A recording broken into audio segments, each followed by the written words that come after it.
Hello and good afternoon on this Monday, the final Monday before we approach Christmas here. My name is Father Dave Nix. This is the Padre Peregrino channel.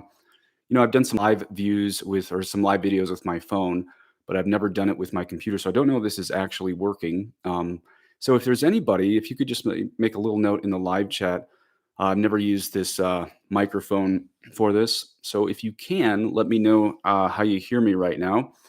This is the first time I've used this computer to go live, and I'm a little scatterbrained. I've had a little bit too much caffeine today, but I watched a video today that I'm going to share with you, at least by describing it. And I realized if I just waited for a perfect description of everything I wanted to say, it was never going to get done. So I know it's a little bit weird to release a TCE on the same day as a VLX. Please go watch the VLX, even if it's not quite as interesting as this. And I will admit right now, there are going to be some speculative opinions of just things I'm trying to figure out. Okay, great. People said in the live chat, loud and clear. I hear you, Father. Can see and hear you fine. Okay, so we can jump right in. This is actually TCE, Theology and Current Events, number 36. All flesh shall see the salvation of God. Okay, now Luke chapter 3, verse 6 is found in the gospel yesterday in the traditional Latin Mass and all week. It was yesterday's gospel, the fourth Sunday of Advent, and it's going to be all week except tomorrow on St. Thomas, and then, of course, except Christmas Eve and Christmas Masses itself. So, what we have in Luke 3, it's actually talking about how John the Baptist was getting everyone ready for Jesus Christ. And so, as you know, in Advent, we prepare for the coming of Jesus as a baby in mercy, but we also prepare in Advent for Christ's return at the end of time, at the end of all days, in what we call the general judgment. Now, there's something I want you to put on the back burner, and this is getting a little bit to one of my kind of speculative, woohoo, far out opinions out there. So take this with a grain of salt. We're going to tie all this together, and I admit this is a little bit out there, but there's a lot going on in the world, so we have to maybe string together some speculative opinions since we Catholics are trying to figure out a lot of weird things. About 25 years ago, back when people had tape decks in their car, I popped in Dr. Scott Hahn's Romans 9 through 11.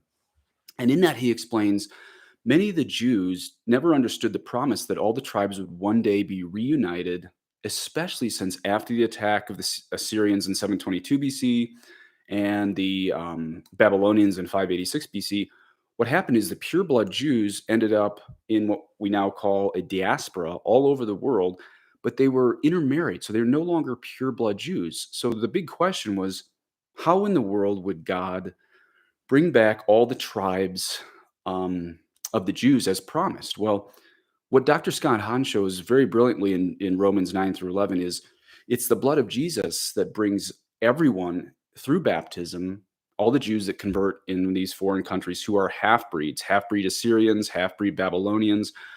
Again, the big question was, how are the Jews going to be reunited as to one tribe? Well, it's by the blood of Jesus that when you're baptized, even if you're half Syrian blood and half Jewish blood, you become fully grafted into the body of Christ at baptism. So, one of the things we have to see is that there's often unexpected fulfillment in prophecies from the Old Testament. So, things often come about in ways that people didn't see. The Jews knew all the tribes had to be brought back together, but they didn't know that was going to be through baptism. So there's some tricky things happening on the blood, and we're going to talk about this a little bit later. Put that on the back burner because my theory that comes up is admittedly a little bit woohoo far out there, but we're trying to figure some stuff out. Okay, so the reason I'm making this video, someone texted me a video today on Rumble of Dinesh D'Souza talking about how 6 million Muslims convert every year to Christianity. 6 million Muslims convert every year to Christianity. I'm going to check the live chat, make sure people can hear me. Okay, cool. People can still hear me. So 6 million Muslims convert every year. Now, Al Jazeera covers this. Al Jazeera is a Qatari government-funded publication. There's a 2000 estimate that pegged a nightly viewership at 35 million. So that ranks Al Jazeera as first in the Arab world. The numbers are probably way up by now. But the point is, this is a definitive news source in the Middle East. And as I read you this quote, remember, they're mostly Muslims, not Christians. So keep that in mind. Quote, According to Al Jazeera's interview with Sheikh Ahmad Al Khatani, the president of the Companions Lighthouse for the Science of Islamic Law in Libya, every day 16,000 Muslims convert to Christianity. Every year, 6 million Muslims convert to Christianity in Africa alone. Okay, so you can just guess at the worldwide numbers there.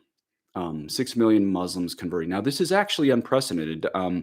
Dinesh D'Souza makes two really important points. This is unprecedented in the history of Islam. And also, Jesus is appearing in dreams to these people. It's not necessarily that missionaries, Catholic or Orthodox or evangelical, are finding all these people. A lot of times, Jesus appears in a dream and they show up on the doorstep of a Catholic church for baptism, or an Iraqi Eastern Orthodox church for baptism, or an evangelical community in Saudi Arabia or something asking for baptism.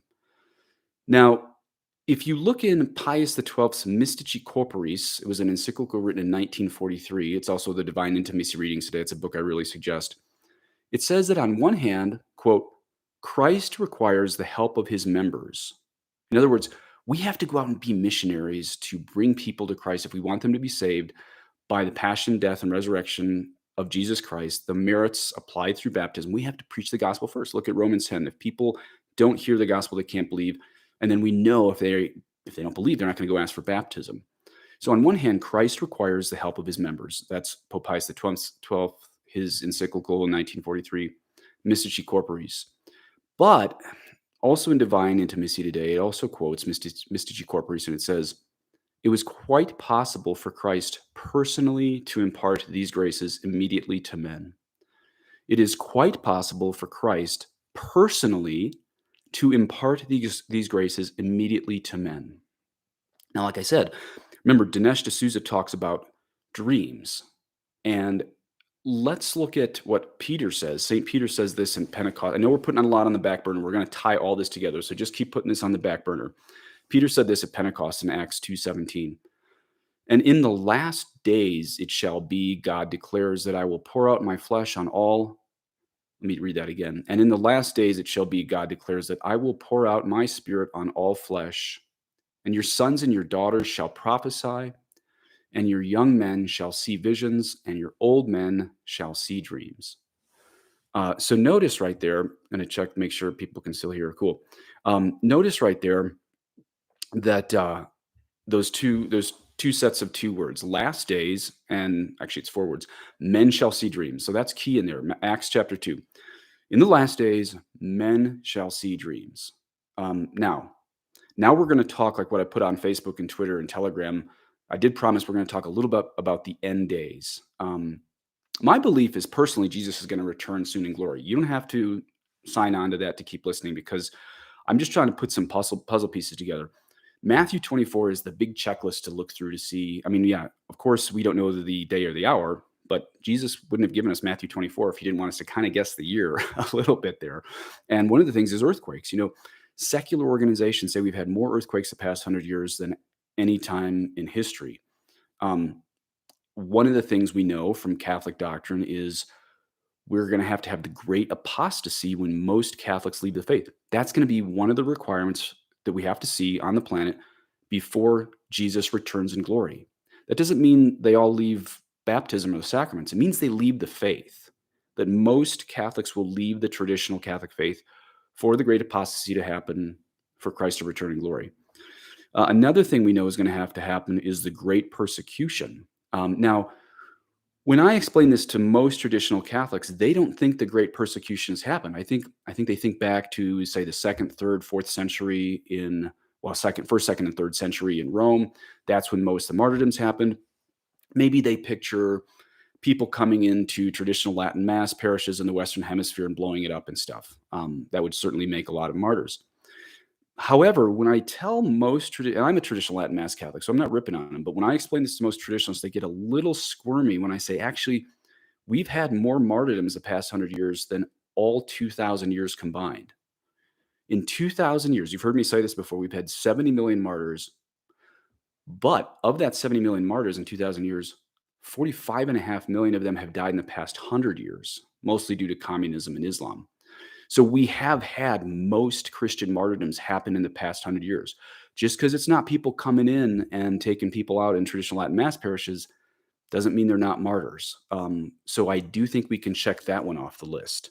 Now, the only one I can actually think of, make sure everyone can still hear, cool. The only one I can really think of that hasn't really been done for Jesus to return in glory is for the Jews to convert. That we know that has to happen. It's biblical. St. Thomas Aquinas talks about this. Okay, here's another one of my little far out, woohoo, speculative things here. So you just take this with a grain of salt. Do you remember how I explained a little bit earlier how the Jews of the Old Testament didn't understand how God was going to gather all the diaspora of all the tribes since they had lost the pure blood of it? That shows that there's a little wiggle room on the definition of blood. Well, how about this? What if, and I realize there's going to be some pushback, so this is just a speculative idea. What if what really is meant by Jews coming into the church at the end of time could have been their Semitic bloodlines? Could that be fulfilled in 6 million Muslims rather? I realize Muslims don't equal Jews. I totally get that. But if 6 million Muslims of the same Semitic who originally Jews and should have been Christians if Islam hadn't taken over, and many of them were from Christian lands, now converting back. I realize this is a little wacky theory, so you don't have to totally believe it. But 6 million Muslims converting a year, could that be the same Semitic bloodlines required for us to consider that last check mark for Jesus to return in glory? I don't know. It's just a theory I'm putting out there because there's so much unprecedented, everyone's favorite word from 2020 and 2021. There's so many unprecedented things happening in the world. I can't help but think possibly this can check off the list what is required for Jesus to return in glory soon. Okay, now let's talk about, I know this is a question a lot of traditional Catholics out there are going to have. Why in the world would Jesus appear in dreams to Muslims who might show up at the door of, say, Eastern Orthodox people or even evangelicals to get baptized? Now, there's probably a lot of traditionalists out there who say, well, there's no salvation outside the church. So that would be a devil. That would be a devil appearing to them in a dream if they went from Islam to an evangelical community in Saudi Arabia, for example. Now, the normie Catholics out there would hear of just Muslims showing up at the door of evangelicals and getting baptized and being like, cool, that's great. Like, as long as you make it, as long as you're some form of Christian instead of Islam, that's great. I mean, like slightly right of center Catholics, the left wouldn't even be happy to hear that people are going from Islam to Christianity. I mean, like the neoconservative non-traditionalists would hear of Muslims becoming evangelicals by a dream and have absolutely no problem with it. But I know half to 80% of my audience is traditionalists, and they're going to say, well, wait a minute. Wouldn't that be a devil appearing if they're going to say, if Jesus is going to appear and say, go get baptized, and then they show up at the door of an evangelical community in Saudi Arabia, was this really Christ? Well, traditional Catholics might say Jesus would never lead anyone to an evangelical church. And I get that because I believe there's no salvation outside the Catholic Church. So I get that. But here's the thing. If God in the Old Testament can speak through a donkey to get people to him, then he can use any community he wants to get the ball rolling for a conversion of the fullness of the faith, especially with what is going on in the Catholic Church today. Going to do a quick test right here. Okay, looks like people are still listening. So I get that this is speculative, but when I say what's going on in the Catholic Church today, let's be really honest. Do you realize right now that they are building a Abrahamic family house in Abu Dhabi with a giant church, a giant synagogue, and a giant mosque? And this is being done by the Vatican. It's on the Vatican website or the Vatican news site. Just put in Abrahamic family house in Abu Dhabi. So the hardcore traditionalists out there, are you saying there's no salvation outside of that? Like, unless you support the Vatican that's building the Abrahamic family house in Abu Dhabi, there's no salvation outside of connection to that is clearly so far beyond ecumenism that it's holding to the heresy of religious indifferentism. So you can't really hold that, right? I mean, look, you think that someone kissing a Quran is why all these Muslims are converting? Like, oh, he kissed a Quran. He's so nice to me, and they're so nice. I think that's why I'm going to go become a Christian. That is not why people are becoming Christian right now. So here's my proposal on all of this. Yes, I believe there's no salvation outside the church, but baptism plus the Bible, baptism plus the Bible is closer to the heart of the Catholic Church than this Abrahamic family house being built, being sanctioned by the Vatican. So, you know, if God is using dreams, look, tomorrow's the feast of St. Thomas the Apostle. He went to India and worked miracles in the face of these Hindu priests, and they converted at miracles. 1,500 years after him came St. Francis Xavier, who also raised the dead and baptized 500,000 all over the East. We don't have that anymore. So it seems that God is going around this, and Jesus is appearing in dreams. Catholic missionaries, evangelical missionaries, they all will tell you most of these converts from Islam to Christianity is happening by Jesus appearing in dreams. So I propose that baptism plus the Bible is closer to the heart of the Catholic Church than holding to modernism. So it's a good start. It gets the ball rolling. I'm not saying there's salvation outside the church, but I'm going to bless the ball getting rolling in these situations. We have something in medicine called collateral circulation. When someone has a heart attack, imagine just like your right coronary artery gets full of plaque. Before you can make it, say, to the cardiac cath lab, that's basically the rotor-rooter and an EMS when we had someone with a heart attack. And remember, someone with a heart attack can be talking, totally fine talking. I mean, they look pale, cool, diaphoretic, but you can be having a myocardial infarction and be awake and alert to person, place, time, and event. Well, we would take people to the hospital with that, and we'd hope to get them to the cardiac cath lab, which again is like the rotor-rooter to get that plaque out of there. But sometimes if this plaque slowly builds up, the heart is so smart, it can make arteries around, say, that smaller arteries around, say, that right coronary artery. What does this have to do with what I'm talking about? Well, God's first plan is the Catholic priesthood for salvation. God's plan for salvation is the Catholic priesthood. But what happens when 99% of the priests in the world are modernist heretics? Would it be impossible to believe there would be collateral circulation? In other words, Jesus appearing in dreams, getting to the basics of baptism for salvation. If we're telling people you don't even have, if we're, many priests in the world would say to a Muslim, you don't have to be Christian to be saved. I mean, we have putatively orthodox bishops holding to this von Balthasarian idea, dare we hope that all men be saved. If our putatively conservative guys are saying that, I'm really not surprised Jesus is appearing in dreams to Muslims and bringing them in droves and swaths to the waters of baptism. This is collateral circulation, I think, that God is good because priests are no longer preaching the gospel. We have the Abrahamic family house being built to tell everybody all religions are equal, sanctioned by the Vatican. Is God able to appear in dreams and get him to any waters of baptism possible first? Yeah, I think so. Now, this is one reason I'm going to make EIX, which is our new series that's going to explain the gospel in numerous languages to people all over the world in just 10 minutes. We're going to work on that in 2022. And also, I am going to make a video up for emergency baptisms because here's what's happening in the Eastern and the Western Hemisphere. I'm going to wrap this up here. Eastern Hemisphere, you have all these people dying in martyrdom. Jesus is appearing. They're coming to the waters of baptism. They're believing Jesus is the only way to the Father, as they should, what Catholics actually always believed. But then the Western Hemisphere of Catholic priests is not holding to the notion Jesus is the only way to the Father.